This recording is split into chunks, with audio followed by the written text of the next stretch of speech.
여러분, 혹시 밤하늘의 별자리가 우리나라의 운명, 더 나아가 우리가 겪는 사회 변화와 밀접하게 연결되어 있다고 생각해 보신 적 있으신가요?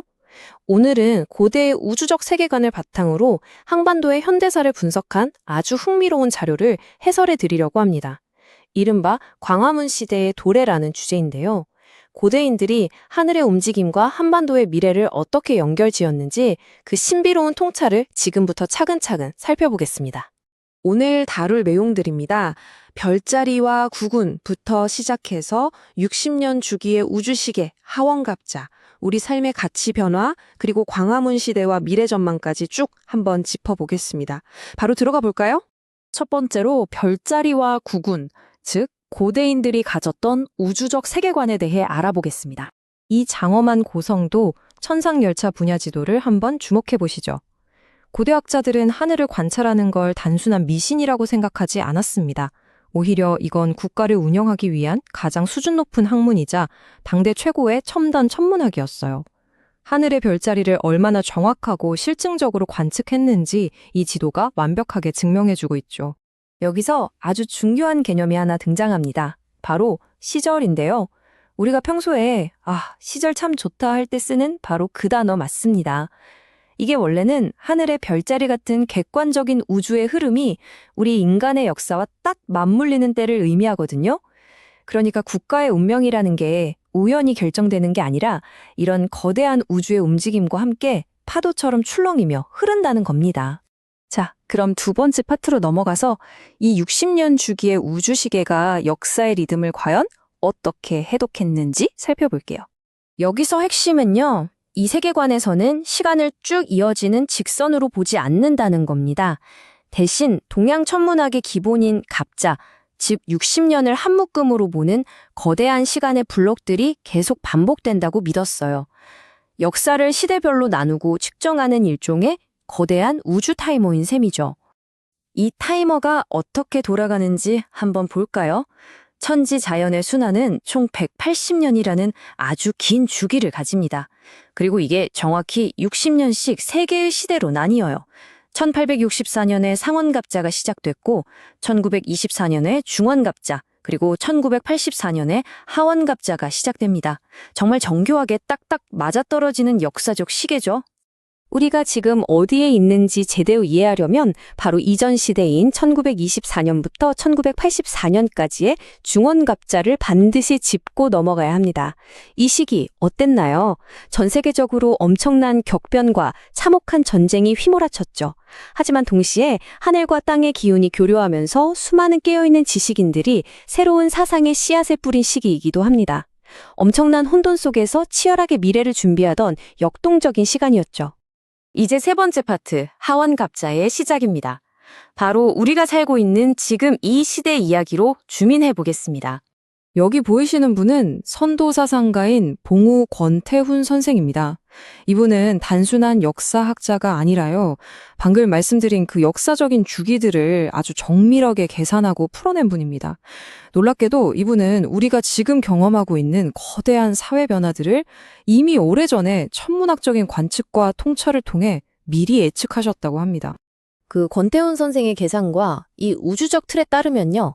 바로 1984년이 우리가 현재 살고 있는 60년 주기, 즉 하원갑자가 딱 시작되는 수학적인 출발점입니다. 현대 한국사에서 이 1984년이라는 숫자가 주는 의미가 결코 가볍지 않다는 뜻이죠. 자료를 보면 이 하원갑자는 이전 시대들과는 근본적으로 다릅니다. 제일 눈에 띄는 예측이 뭔지 아시나요? 바로 1984년을 기점으로 한반도의 구군이 유례없이 폭발적으로 상승한다는 겁니다. 수천 년 동안 쌓여왔던 우리 민족의 운명이 드디어 절정을 맞이하고 완전히 새로운 우주적 에너지가 이끄는 시대가 열린다는 아주 강력한 예측입니다. 네 번째 파트입니다.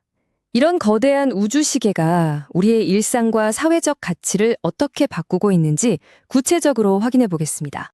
과거와 현재의 가치관을 비교해보면 정말 극명하게 다릅니다.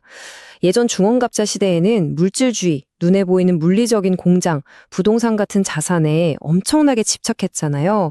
그런데 새로운 하원갑자 시대는 완전히 다릅니다. 이제는 사람 간의 관계, 학문과 교육, 그리고 여상성과 정신적인 가치를 훨씬 더 중요하게 생각하는 쪽으로 우리 사회의 패러다임이 완전히 뒤집히고 있다는 걸 보여줍니다. 게다가 문헌은 놀랍게도 아주 구체적인 연도 2개를 콕 집어냅니다. 1984년에서 시작된 주기의 정확히 절반인 2014년, 그리고 새로운 질서가 본격적으로 시작되는 2020년입니다. 이 두 시점을 기점으로 낡은 물질 중심의 질서가 공식적으로 저물고 앞서 말씀드린 새로운 정신적 가치들이 우리 사회에 단단하게 뿌리내리기 시작했다는 거죠. 정말 결정적인 이정표들입니다. 마지막 5번째 파트, 광화문 시대와 미래 전망입니다. 이 거대한 주기가 현대의 사건들과 어떻게 연결되는지 살펴보겠습니다. 여기서 확실히 짚고 넘어가야 할 게 있습니다. 자료에서 말하는 광화문은 단순히 서울에 있는 물리적인 장소만을 뜻하는 게 아니에요. 한자를 그대로 풀이해보면 빛으로 화하는 문이잖아요. 이건 세상을 홍익인간의 빛으로 밝게 비추고 싶어 했던 우리 민족의 오래된 염원이자 시민들의 각성과 국가 운명을 상징하는 정말 심오한 메타포입니다. 그런데 여기서 정말 소름 돋게 흥미로운 점이 하나 나옵니다. 바로 거대한 두 역사적 사건 사이의 정확한 30년의 수학적 메아리인데요. 1987년 6월 항쟁 때 시민의식이 뜨겁게 형성되었죠. 그로부터 정확히 30년이 지난 2017년 촛불 집회라는 거대한 대중의 의지로 다시 한번 폭발했다는 겁니다. 이 두 모습을 한번 병치해서 보실까요? 여기서 원본 문헌은 철저하게 중립적인 태도를 취합니다. 이 거대하고 평화로운 군중의 모임을 어떤 좌우의 정치적인 시각으로 해석하는 게 아니에요. 오히려 하원갑자 시대가 오면 나타나기로 예정되었던 빛, 즉 객관적인 우주적 주기가 현실의 현상으로 발현된 거라고 설명하죠. 빛으로 화하는 문 앞에서의 수많은 촛불. 이게 정말 단순한 우연의 일치일까요? 그래서 이 자료에서는 광장에 모인 시민들의 에너지를 국가 발전의 엄청난 동력으로 바라봅니다. 이 대중의 의지가 만들어낸 촛불들은 단순히 무언가에 항의하는 걸 넘어서 우리가 나아가야 할 더 큰 길을 비추는 빛이 된다는 거죠. 그리고 결국에는 새로운 통일국가라는 거대한 꿈으로 진화하게 만들어주는 징검다리 역할을 한다고 분석하고 있습니다. 이어서 문헌은 아주 대담한 선언을 던집니다. 촛불에서 통일로 한반도의 새로운 역사가 시작될 것이다. 무슨 뜻이냐면요. 우리가 겪어온 이 광화문 시대의 모든 현상들이 결국 한반도의 궁극적인 목표와 더 나은 미래를 맞이하기 위한 가장 거대하고 필수적인 준비 과정이었다는 뜻입니다. 이제 우리의 시선은 하원갑자 60년 주기가 대단원의 막을 내리는 2044년으로 향합니다.